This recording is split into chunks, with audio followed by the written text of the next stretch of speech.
keduanya atau sebagian diantaranya sudah diikuti oleh para pihak tersebut. Lanjut. Nah, berdasarkan perhitungan kami, ya, minimal kerugian yang dialami oleh hampir 4.000 nelayan itu mencapai sekurang-kurangnya 24 miliar.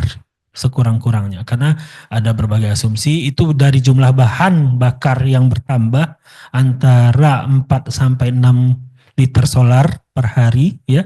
Lalu hasil tangkapan yang berkurang, ya, kerusakan kapal yang kita hitung adalah pada angka, sehingga minimal itu angkanya adalah 24 miliar sampai dengan dilakukannya pembongkaran. Jadi terhitung dari Agustus 2024 sampai dengan Januari 2025.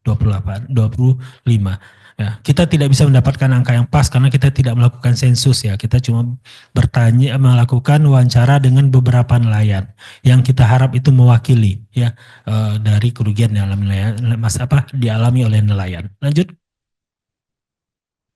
Nah, lanjut. Nah, sebelum itu, oke. Temuan pendapat pertama adalah kami menyatakan bahwa memang ada maladministrasi. Ya, kami mengapresiasi upaya yang sudah dilakukan DKP di saat mendapatkan laporan masyarakat, langsung melakukan kunjungan lapangan, melakukan penghentian di saat panjangnya masih 10 km, berkoordinasi dengan KKP, ya, tapi membutuhkan waktu yang cukup lama sampai dengan 22 Januari kemarin baru lakukan pembongkaran. Dengan kami memahami dengan segala keterbatasannya, baik dari sisi sumber daya dan segala macam, KKP sudah berupaya. Tapi upaya itu ternyata belum maksimal dengan kenyataan bahwa membutuhkan waktu yang lama untuk pembongkaran dan panjang yang semakin bertambah dibanding saat dihentikan. Untuk itu kita meminta agar DKP mengkoordinir, mendorong, menuntaskan penertiban pembongkaran pagar laut yang saat ini masih tersisa. Informasi terakhir kan sekitar 11 km, ya. Agar dituntaskan, diselesaikan. Yang kedua, berkoordinasi dengan pihak terkait 2 atau KKP maupun aparat penegak hukum untuk menindaklanjuti adanya indikasi pemanfaatan ruang laut baik secara administratif maupun pidana sebagai salah satu upaya penegakan hukum pencegahan serta pemberian efek jera. Kita juga memahami bahwa fungsi pengawasan wilayah tidak hanya DKP tapi juga ada instansi vertikal dan instansi pusat lainnya yang memiliki tugas di sana. Tapi bagaimanapun sesuai dengan undang-undang, ya, bahwa 12 mil laut itu memang merupakan tanggung jawab wewenang dari kelolaan dari pemerintahan daerah. Lanjut.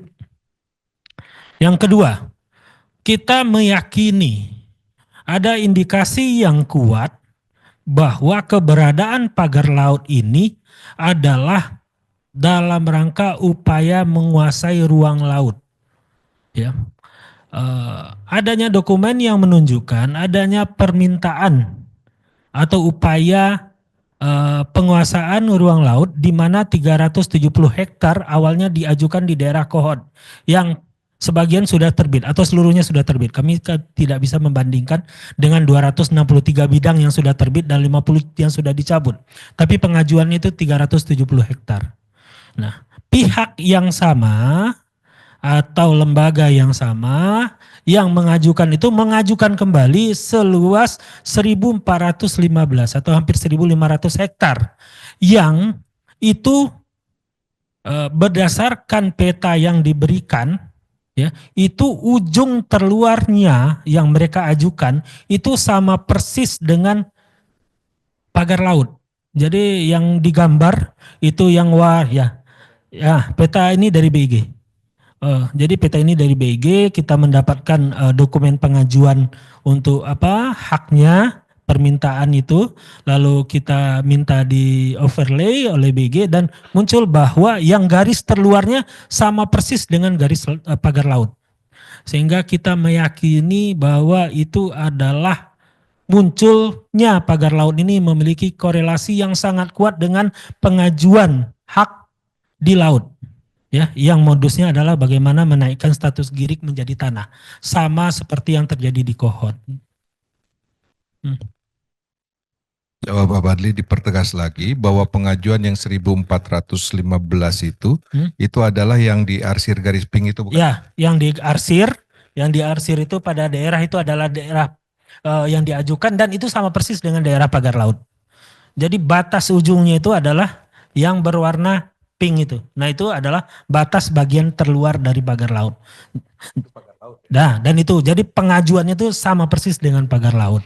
Ya, salah satu suratnya menyatakan bahwa guna mengidentifikasi kepemilikan pertama, artinya adalah pengajuan diri menjadi hak, maka mereka akan membangun secara tradisional sekatan-sekatan berupa cerucuk dari bambu. Ya, itu dinyatakan jelas dari surat pengajuan tersebut akan membangun secara tradisional berupa cerucuk-cerucuk dari bambu, ya, yang menyerupai sekatan-sekatan sehingga memudahkan identifikasi. Kami menenggarai identifikasi di sini adalah pengukuran. Karena kalau enggak gimana caranya mengukurnya kan? Batasnya tidak ada. Ya, jadi kita meyakini bahwa ada indikasi yang sangat kuat keterkaitan antara pengajuan ini. Dan keterkaitan yang sangat kuat antara pengajuan yang pertama dengan yang kedua. Pengajuan yang pertama adalah yang di kohort yang sudah terbit. Pengajuan yang kedua, ya, meskipun dari teman-teman BPN menyatakan belum masuk suratnya, ya, tapi proses ke Kementerian KKP itu sudah dilakukan, ya. Sudah dilakukan meminta apakah di sana termasuk wilayah laut atau bukan. Nah, itu sudah ditindaklanjuti oleh KKP dengan menyatakan itu bukan. Hal yang sama ternyata terjadi juga yang di kohort, tapi kan tetap timbul. Jadi kita mendorong agar aparat penegak hukum mengusut tuntas indikasi pidana tersebut. Ya, ini indikasinya dan tentu saja terkait dengan pengajuan perizinan dan segala macam itu tentu harus didalami lagi. Ya, karena ini melibatkan 16 desa dari 6 kecamatan yang mengajukan surat untuk dilakukannya pengukuran dan pemastian apakah itu memang dilakukan ada di area laut atau bukan. Nah, kami juga mencatat ada beberapa indikasi pidana yang lainnya. Yang pertama, sebagaimana kita tahu, itu pagar tidak berizin, ya, potensi dampak terhadap lingkungan, gangguan ketertiban umum, kerugian masyarakat yang kami perkirakan minimal adalah sebesar 244 miliar, adanya upaya penguasaan ruang laut yang dibuktikan dengan beberapa dokumen yang kita peroleh, dan adanya peredaran 2 surat yang diduga palsu yang digunakan untuk mendukung upaya, ya, pengajuan mendapatkan wilayah ruang laut tersebut. Ya, jadi kita berharap dan berkeyakinan ini indikasi kuatnya pagar laut itu motifnya adalah penguasaan ruang laut. Ya, makanya jangan sampai yang 1.500 itu tetap ditindaklanjuti, ya, sehingga terulang lagi kejadian yang di kohort. Terus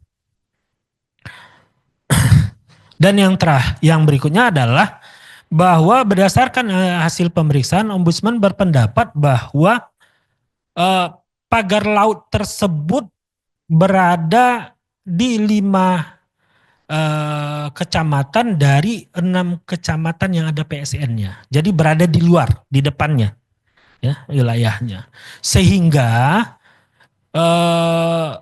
PSN, pagar laut, dan PIK menjadi satu isu yang berkelindan, bercampur baur.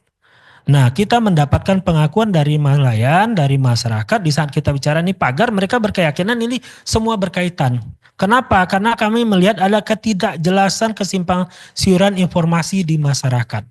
Untuk itu kita mendorong bahwa perlu dilakukan evaluasi terhadap PSN-nya, khususnya terkait dengan, ya, kejelasan informasi, bahkan sampai sekarang lokasinya dimanapun itu masih jadi perbincangan.